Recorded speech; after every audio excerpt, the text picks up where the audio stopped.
Welcome to Politics Online, the useful textbook designed to support and enhance A-level politics teaching and learning.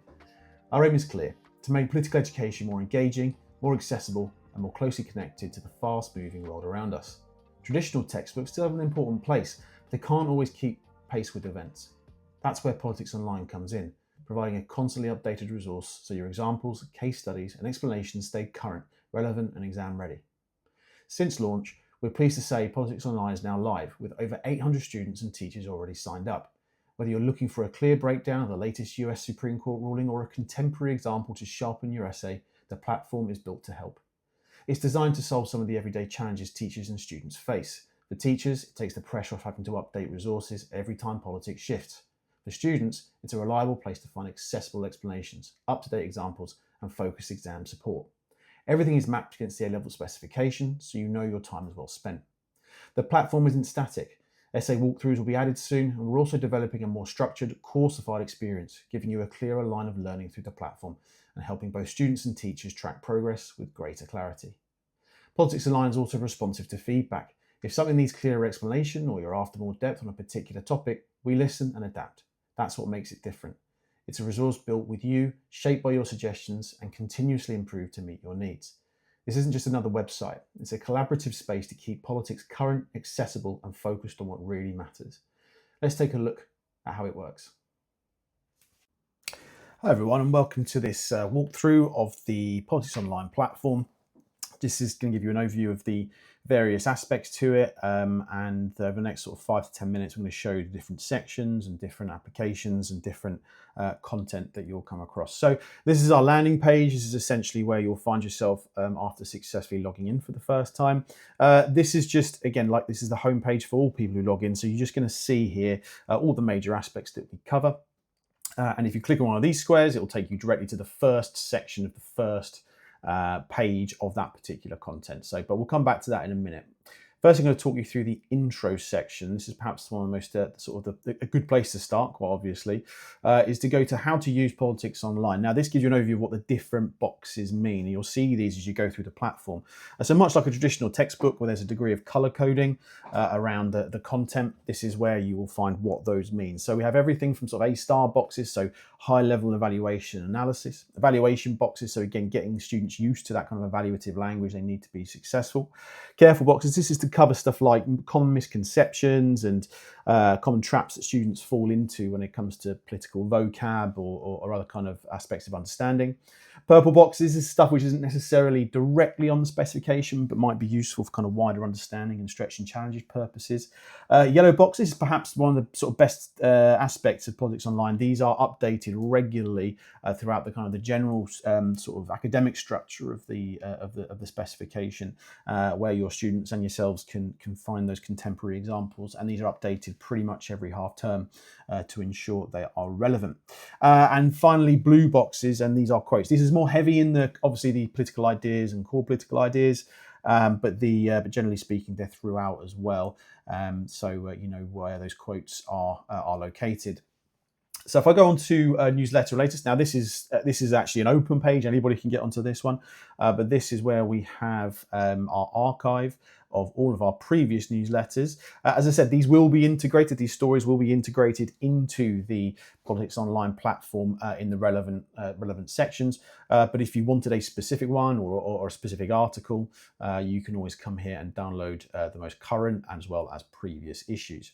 So let's have a dive into some of this. I'm actually going to look at the UK Prime Minister section here, and I'm going to start on 2.3.1. Now, this one I believe is actually open to everyone to see. So actually, what I'll do, if I go to a later one, if I go to the Prime Minister and Cabinet, you'll get to see all of the kind of implementation of these boxes that we are advocating for. So again, examples there in yellow. It's fully animated and it's fully kind of, as you go through, it follows the specification, so you shouldn't really lose your place too easily. And as you go through the various kind of interactive aspects to it as well. So I will show you on US government and politics. We have kind of animations and various kind of HTML aspects as well, which show you, which give you kind of a visual representation of various things. And again, these are updated according to trends and political movements. To give you further sort of further insight into the kind of interactivity which is embedded into it, if we go to this section, you will see a lot of these terminologies have a yellow kind of dotted underline, and if you hover over that, it will give you an instant definition of those.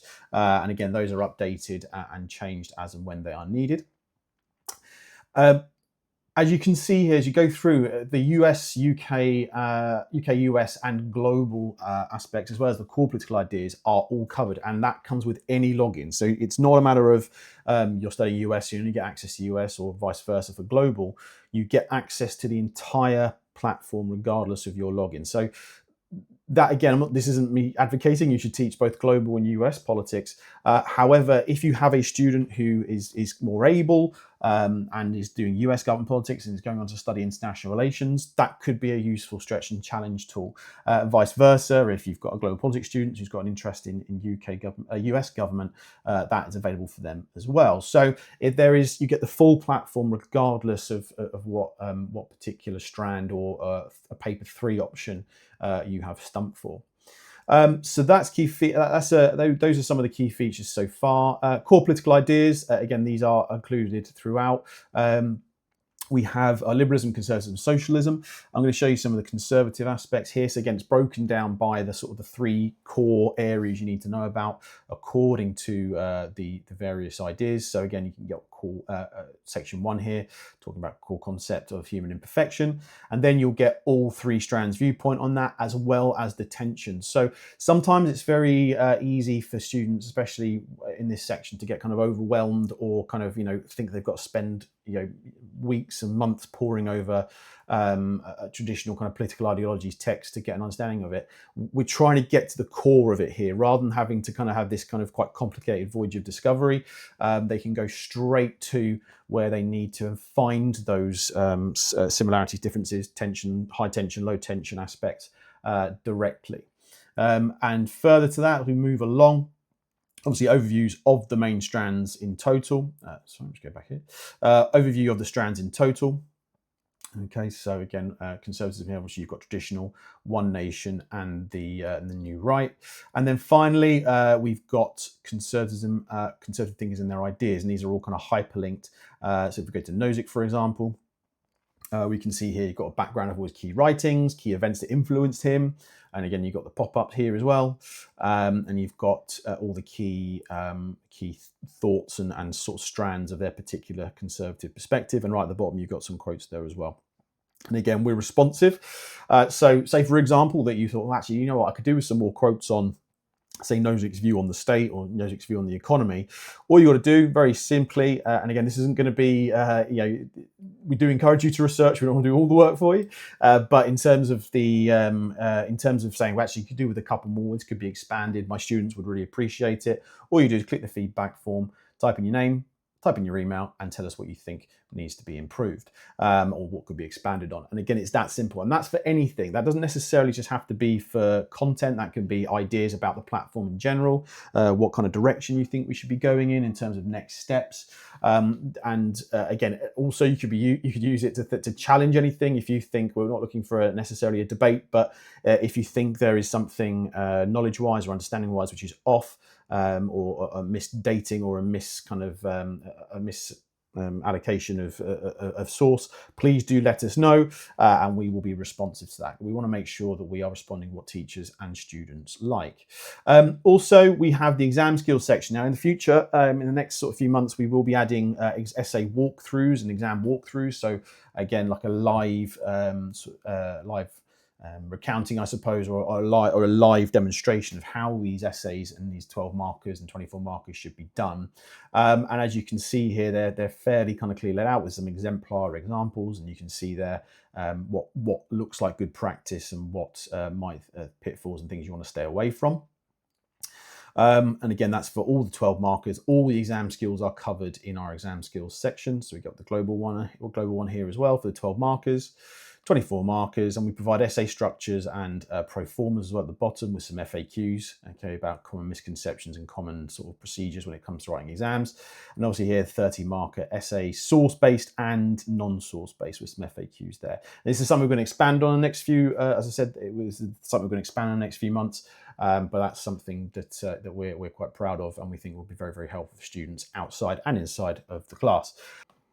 So you've got search function here, which is quite useful. Again, it will just highlight the page. It won't take you directly to it, but it will highlight the page where you are looking for this particular term. So if I type in pragmatism, for example, it quite obviously takes me into conservatism and gives you a range of different places you can find that kind of terminology. We're looking to refine that in the next few months to get you directly to where you want to be, but that serves quite a good purpose at the moment. Other things to be aware of, this is just the basket. So when you buy a subscription as an individual, that's where it'll end up. And also your members here. And this members section here will have your kind of, when we have the coursification and your information about your login and your password, that's where it will be.